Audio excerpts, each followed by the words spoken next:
ஆண்டவரும் அருமிரட்சகருமா இருக்கிற இயேசு கிறிஸ்துவின் ஆச்சரியமான நாமத்தில் தினமும் கர்த்தருடைய சத்தத்தை கேட்டுக்கொண்டிருக்கிற என்னுடைய பிள்ளைகளை வாழ்த்துகிறேன், ஆசீர்வதிக்கிறேன்.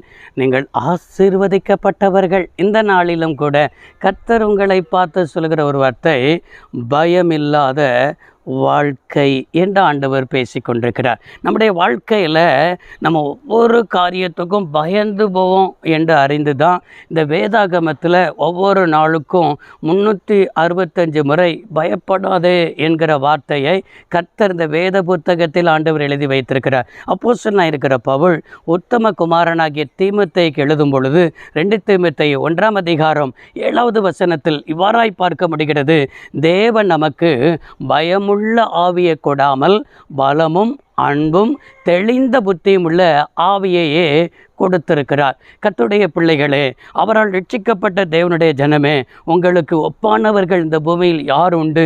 நீங்கள் எப்படிப்பட்டவர்கள்? விசேஷித்தவர்கள். நமக்கு ஆண்டவர் எந்த ஆவியை தந்திருக்கிறார்னா, பயமுள்ள ஆவியை கொடாமல். அப்படி என்றால் எந்த காரியத்தை குறித்து பயந்து போயிருக்கிறீங்க? வியாதியை குறித்து பயந்து போயிருக்கிறீர்களா? திருமண வாழ்க்கையை குறித்து பயந்து போய் காணப்படுகிறீர்களா? உங்களுடைய குடும்பத்தில் என்ன நடக்கிற எதிர்மறையான காரியத்தை குறித்து பயந்து போயிருக்கிறீர்களா?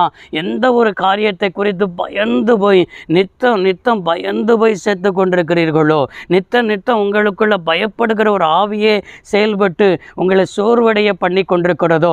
நம்முடைய ஆண்டவர் பயமுள்ள ஆவியை கொடாமல் பலமும், ஆவிக்குரிய பிள்ளைகள் என்ன வந்தாலும் இயேசு இருக்கிறார், இயேசு என்னை கைவிட மாட்டார், இயேசு என்னை விட்டு விலக மாட்டார் என்கிறத நமக்கு பலமும் அன்பும் தெளிந்த புத்தியுள்ள ஆவியையே தேவன் என்ன செய்திருக்கிறார், கொடுத்திருக்கிறார் என்பதை நாம் விசுவாசத்தில் அறிக்கையிட்டு முன்னேறி செல்வதற்குத்தான் கர்த்தர் இந்த தினமும் கர்த்தருடைய சத்தத்தின் மூலமாய் உங்களோடு கூட ஆண்டவர் பேசி கொண்டிருக்கிறார்.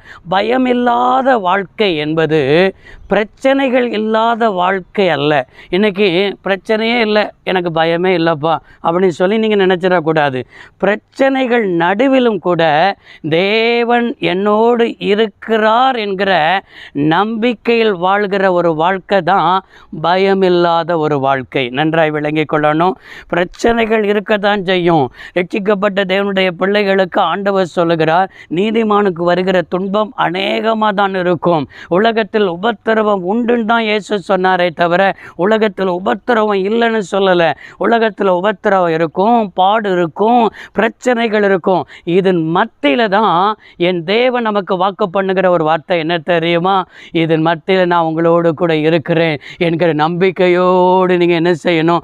முன்னேறி செல்ல வேண்டும். பயம் நம்முடைய வாழ்க்கையில் இருக்கிற விசுவாசத்தை திருடிடும். இன்றைக்கி நிறைய பேர் பயப்படுகிறது நிமித்தம் விசுவாசமே இல்லாதபடிக்கு அவிசுவாசமாக வாழ்ந்து கொண்டிருக்கிறார்கள். பயப்படுகிறது நிமித்தம்னா, என்ன ஆண்டவர் எனக்கு செஞ்சுட்டாரு, இப்படி நடந்துருச்சே, அதுபடி எனக்கு இப்படி நடந்துருச்சே, ஏதோ ஒரு காரியத்தை நிமித்தம் நீங்கள் விசுவாசம் இல்லாமல் ஓடிக்கொண்டிருக்கிறீங்க. பயம் நம்முடைய வாழ்க்கையில் இருக்கிற கதவுகளை மூடி போடும். பயப்படுகிறது நிமித்தம் ஆண்டவர் நம்முடைய வாழ்க்கையில் செயல்பட முடியாது. செயல்பட முடியாமல் என்ன செய்யப்படுகிறது என்று சொன்னால் அநேக கதவுகள் மூடப்படுகிறது. பயத்தின் நிமித்தம் தான் இதை எல்லாமே என்ன செய்கிறது, நடக்கிறது. விசுவாசம் நம்முடைய வாழ்க்கையில் என்ன செய்யணும் சொன்னால் திறக்கப்படாமல் இன்றைக்கு விசுவாச கதவுகளை எல்லாவற்றையும் மூடி போடுகிறதே என்ன செய்ய இந்த பயம்தான்.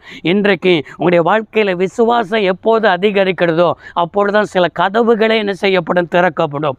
எந்த கதவு? ஆசீர்வாதத்தின் கதவு, உயர்வு என்கிற கதவு, மேன்மை என்கிற கதவு, நீங்கள் எதிர்பார்த்திருக்கிற ஆசீர்வாதங்கள், நீங்கள் ஜபித்து கொண்டிருக்கிற ஆசீர்வாதங்கள் இன்றைக்கு நடக்காதபடிக்கு உங்களுக்குள்ள விசுவாசம் இல்லைன்னு ஆண்டவர் சொல்கிறார். விசுவாசம் இல்லாத இடத்துல ஆண்டவர் அற்புதம் செய்ய முடியாது.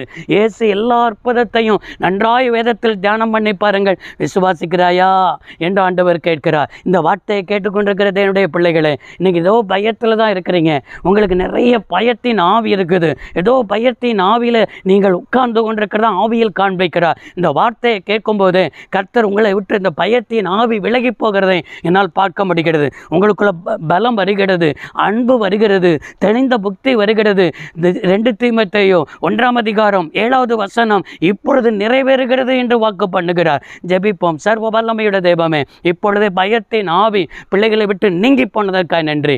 ஆண்டவர் ஆண்டவரே பயமில்லாத வாழ்க்கையை தந்து உம்முடைய பிள்ளைகள் வாழ்ந்து சுகித்திருக்க உதவி செய்யும். இயேசு இரட்சகர் நாமத்தில் பிதாவே, ஆமென். கர்த்தர் ஆசீர்வதிப்பாராக. God bless you all.